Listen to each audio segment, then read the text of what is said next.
So if Republicans want to see a absolute victory in November, Nikki Haley is the best choice, and that helps up and down the ballot.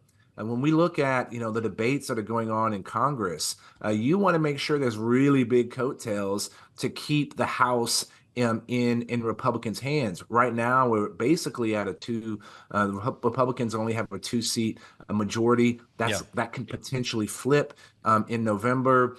Senate looks good for Republicans taking over. So if you want to see conservative leadership in Washington, D.C. and getting things done, I think Nikki has the best chance, and that's the case she's been making throughout these early states. I'm going to throw this at you before I change the topic to what's happening here in Washington, and would love your take on that as we spend time with Will Hurd. The Emerson poll out of South Carolina out Friday shows a tough go for Nikki Haley in her home state. 25% to Donald Trump's 54%. There's been a lot of talk about some of the confusion surrounding her answer on what caused the Civil War recently. Is that going to be a deficit for her in South Carolina? And how important will that state be for her potential to move forward? She's made it very clear that the Civil War, the reason for the Civil War was slavery. She has talked about her mistake and not having that be the first thing that came out of her mouth. I think many of her opponents are using that in order to try to create drama and to stop that momentum that she's been seeing. But I think you're going to start seeing momentum continue to build in Iowa and New Hampshire as she goes into her home state that she knows incredibly well. And so, this is, as you said at the top of this conversation, it's exciting that we're soon going to get to have to not worrying about what polls are saying and seeing what voters are actually saying. Because I will say this.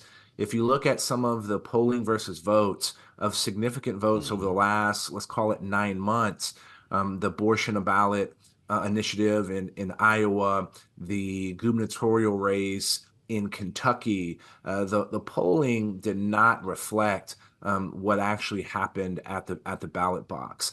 And so this is going to come down to who has the best organized campaign and when voters were finally thinking about, what do we want? Do we want, 4 more years of chaos? Or do we want someone who's thoughtful, who understands foreign policy? Do we want an accountant in the White House so that we start actually getting our financial house in order? Well, I'll tell you, the story here in Washington today is not so much about the presidential campaign, who the next president will be, but whether we're going to have a government shutdown in a couple of weeks. And I know that there's now an agreement on top line spending. It's the same agreement we had in the debt ceiling deal. So I have to admit, I don't know if there's even much reason to talk about it because it doesn't feel like progress. Jim Lankford, though, says there is progress on the border, Will Hurd. Last time you were here, there was a hope that this might be done by the end of the year. It, of course, would help to unlock funding for Ukraine, but would bring a long-sought compromise on border security and on immigration reform, on asylum law. Are you as optimistic now as you were a couple of weeks ago here? Because we're hearing from negotiators, including Lankford, that there could be text by the end of this week. Look, Lankford is a serious guy. He's a thoughtful guy. He's not someone, he's not going to say that if they're not close to some kind of deal. But we have to look at all this stuff together. And I agree with you. The top line numbers is an agreement to agree to the last numbers. And that's going to require the House to then you got to actually write the bill that matches that number. And let's be frank, the conservatives in the House that are criticizing this again have never voted to fund the government. So the fact that there's going to be something that appeases them is just ridiculous. It's, can Speaker Johnson get half the Republicans to vote for it, and are Democrats willing to participate? But you got to be able to have a government open in order to get this side deal to deal with supplemental funding between Ukraine and the border. The border is continuing to be a crisis. I'm always going to be hopeful that something gets done because the communities along the border have been suffering for 5 years.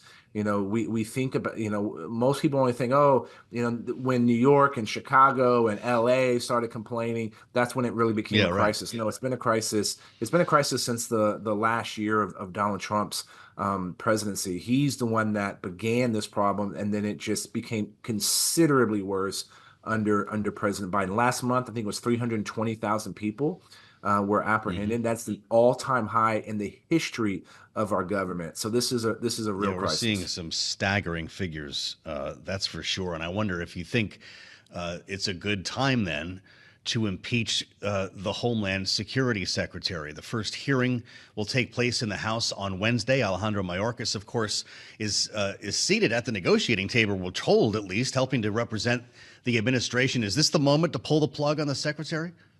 Look, if I was President Biden, and let me be frank, I'm not one to generally give him advice that's good for him. If I'm Joe Biden, I would fire Secretary Mayorkas. When you look at some of his bad polling numbers, especially in a general election against general election voters, a significant amount of the drag on Joe Biden is his bungling of the border crisis. And so this is, there's a lot of Democrats that are frustrated with Secretary Mayorkas. And just look at the record. This is the worst the border crisis has been in our country's history. We've had over 5 million people come into our country illegally under Secretary Mayorkas. The data shows he's done a terrible job. And I am of the opinion that they have not been actually implementing legislation appropriately. We've made it very clear what asylum is supposed to be.